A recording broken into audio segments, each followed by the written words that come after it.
दुलाराय बर' फरायसा आफादनि बानजायनायावहाय दिनै 30 जुलाइ 27थि जोहोलाव सोमब्ला बसुमतारी मुंख्लं सानावहाय उदखारि बेरेखा सानबो फालिनाय जायो।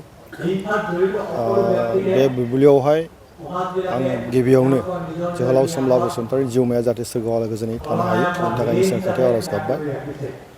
आरो बै बुब्लियाव जि थासारियाव बिथाङा गावनि सुप्रिम सेक्रिफाइसखौ खालामबाय बेयो जोंनि बर' समाजनि मोनसे टार्निं पइन्टमोन।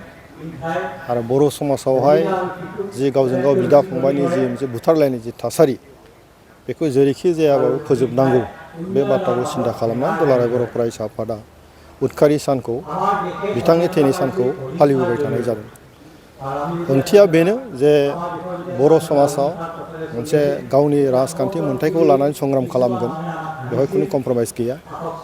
नाथाय एट द टाइम बे संग्राम खालामनायनि लामायाव जाहाथे बिदा फंबायजों बुलायलायनानै जोंनि गेजेरावहाय धंस जालाया बेखौबो जों नोजोर होनानै जोंनि समाजाव उदखारिनि जि थासारि बेखौ जों फोजोबनांगोन बे बाथ्राखौबो दुलाराय बर' फरायसा आफादा सिन्थाखौ खालामबोदों। दा बुंनो थाङोब्ला दिनैनि थारिखआव गोलाव सम 27 बोसोर जाबाय गोबां थासारिनि गेजेरजों जों बारग'बोबाय आरो दिनैनि थासारियाव बर' समाजाव गोजोन थासारि फैबाय। दिनै बिदा फंबायनि नांलायनायबो गैला आरो गमामायैनो सैथोआ जेब्लाबो जै जायो आरो जोंनि नाजाथाबनाया दिनै मोगथां मुलुगाव महर मोनफैबाय जे उदखारि हाबायादि खुनु समाजाव जायगा थानो नाङा बे बाथ्राखौ जों दिनै बयबो बुजिदों आरो जोंनि गेजेराव गोजोन थासारि फैबाय। बिदा फंबाय बुलायनायनिबो गैला। राजखान्थि मोन्थायखौ लानानै जि संग्राम बेबो जोङो सुक्ति खालामनायनि गेजेरजों दिनै जों फोजोबफैबाय। राजखान्थि मोनसे बेबस्थानि गेजेरजों समाज दानायनि हाबाफारिया सोलिगासिनो दङ। दिनै प्रमद बर' बिथांनि दैदेननायाव बिटिसि सरकारा सोलिगासिनो दङ। गोजोन थासारिया मोनसे जोंनि थाखाय खोब बरायथाव मोनसे थासारि आरो बेखौनो खाबु लानानै गोग्गो राजनीतिनि गेजेरजों बे ओनसोलाव थानाय बिभिन्न जाति जनगोष्ठीनि जि मोनसे रैखाथि आरो जिउ रैखा होनाय आरो जौगानायनि जि हाबाफारि गावजों गाव अनलायनायनि जि थासारि सोरजिनाय बे हाबाफारिया सोलिगासिनो दङ। आरो आं मिजिंथिदों जे बयबो दिनै गोजोन थासारिखौ बरायनानै बिटिसि सरकारा जिखिनि जौगानायनि हाबाफारि लाबाय थादों बेवहाय बयबो मदद होबाय थादों आरो होलांबाय थागोन। आरो इयुनाव जाहाथे जोंनि गेजेराव खुनु पदे जेरैखि जायाबाबो जिखि थासारियावनो बिदा फंबायनि जि भुल बुजिलायनाय गावजों गाव जिउ खहा खालामलायनायनि जि थासारि बे जाहाथे खुनु पदे फैफिना।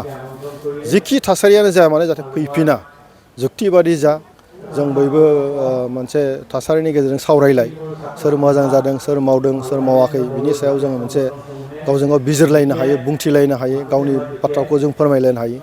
बेजों जों नांलायलाय बाथ्राजों जों नांलायलाय जों बयबो साजेसन होलायलाय। नाथाय सोरनिबा खहा माने जिउ खहा जालायनाय बे थासारि जाहाथे जोंनि समाजाव फैफिना बेनि थाखाय जों बयबो जोथोन लानांगोन। आरो आं मिजिंथिदों नैबे उदखारि सान हाबाफारि जि लाबाय थादों बे समाजाव इयुन जोलैयाव बे समाजावदि उदखारि हाबाफारिया थानो नाङा जायगा गैया।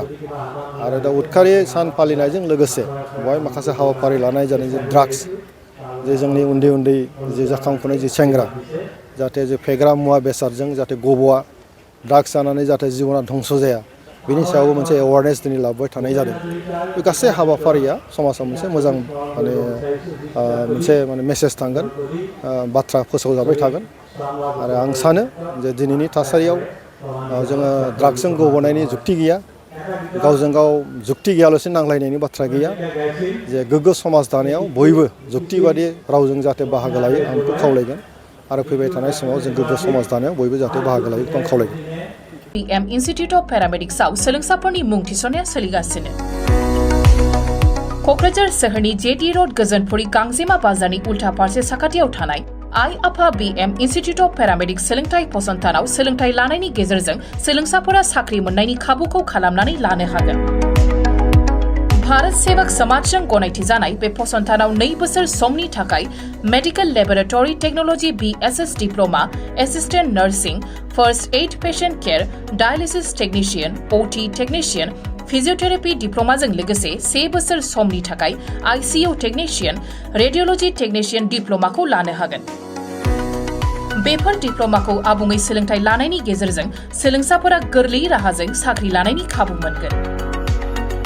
गोसो गुदुं सोलोंसाफोरा रोखायै मिथिनो थाखाय 9821663110 6002559220 मबाइल नाम्बाराव फोनांजाब खालामनो हागोन नङाब्ला क'क्राझार सोहोरनि universal dental and health care सेन्टाराव फैनानै थोंजोङै खौरां लाफैनो हागोन।